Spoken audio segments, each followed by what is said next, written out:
നവരാത്രി ഘോഷയാത്രയെ സ്വീകരിക്കേണ്ട തിരുവനന്തപുരത്തെ ചെന്തിട്ട ദേവീക്ഷേത്രത്തിലെ നവീകരണ പ്രവർത്തനങ്ങൾ പാതിവഴിയിലാണ്. 6 മാസം മുൻപ് അഗ്നിക്കിരയായ അമ്പലത്തിന്റെ അറ്റകുറ്റപ്പണികൾ ഇപ്പോഴും തുടരുകയാണ്.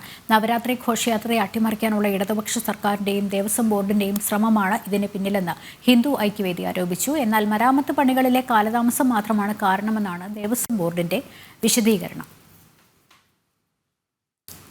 തമിഴ്നാട്ടിൽ നിന്നും അനന്തപുരിയിലേക്ക് എത്തുന്ന നവരാത്രി വിഗ്രഹ ഘോഷയാത്രയ്ക്ക് വിശ്രമമൊരുക്കേണ്ട ക്ഷേത്രങ്ങളിൽ പ്രധാനപ്പെട്ട ചെന്തിട്ട ദേവീക്ഷേത്രമാണ് പകുതി വഴിയിൽ നവീകരണ പ്രവർത്തനങ്ങളിൽ നിൽക്കുന്നത്. 6 മാസം മുമ്പ് അഗ്നിക്കിരയായ ക്ഷേത്രത്തിന്റെ മരാമത്തു പണികൾ ഇപ്പോഴും നടക്കുകയാണ്.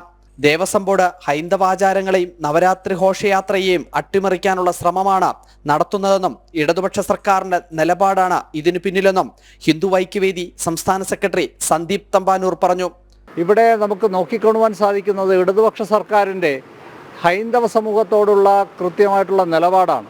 നമുക്കറിയാം, ഇതിനു മുമ്പ് ശബരിമല യുവതീ പ്രവേശന വിഷയത്തിലും അതുപോലെ ഹിന്ദുക്കളുടെ ആചാരങ്ങളും അനുഷ്ഠാനങ്ങളും കീഴ്വഴക്കങ്ങളും ഒക്കെ തന്നെ അട്ടിമറിക്കുവാനാണ് ഇവിടുത്തെ ഇടതുപക്ഷ സർക്കാർ കാലാകാലങ്ങളിൽ ശ്രമിച്ചുകൊണ്ടിരിക്കുന്നത്. അതിൻ്റെ ഏറ്റവും ഒടുവിലത്തെ ഉദാഹരണമായിട്ടാണ് ഇതിനെ കാണാൻ സാധിക്കുന്നത്. ഇത് അത്യന്തം പ്രതിഷേധാർഹമാണ്. ഈ ഉത്സവ ഘോഷയാത്ര ഇവിടെ എത്തുന്നതിന് മുമ്പ് ഇക്കാര്യത്തിൽ നടപടി ഉണ്ടായില്ലെങ്കിൽ ശക്തമായിട്ടുള്ള പ്രതിഷേധ പരിപാടികളുമായി ഹിന്ദു ഐക്യവേദി മുന്നോട്ട് പോകും. എന്നാൽ മരാമത്തു പണിയിലെ കാലതാമസം മാത്രമാണെന്നാണ് ദേവസ്വം ബോർഡിന്റെ വിശദീകരണം. 20 ലക്ഷം രൂപയിൽ കൂടുതൽ ചെലവ് വരുന്ന കാര്യങ്ങൾക്കെല്ലാം തന്നെ കോടതിയിലെ പെർമിഷൻ വാങ്ങിക്കണം. അത് ആദ്യം AS കൊടുക്കണം, പിന്നെ CS ആക്കി ടെൻഡർ വിളിച്ച് അത് ആദ്യം ഓംബുഡ്സ്മാന് കൊടുക്കണം. ഓംബുഡ്സ്മാൻ അംഗീകരിച്ചാൽ പിന്നെ മാത്രമേ കോടതിയിൽ കൊടുക്കാൻ പറ്റുള്ളൂ. അപ്പൊ ഇങ്ങനെയുള്ള കുറെ കാലക്രമങ്ങൾ, ഈ പ്രൊസീജിയേഴ്സ് ഉണ്ട്.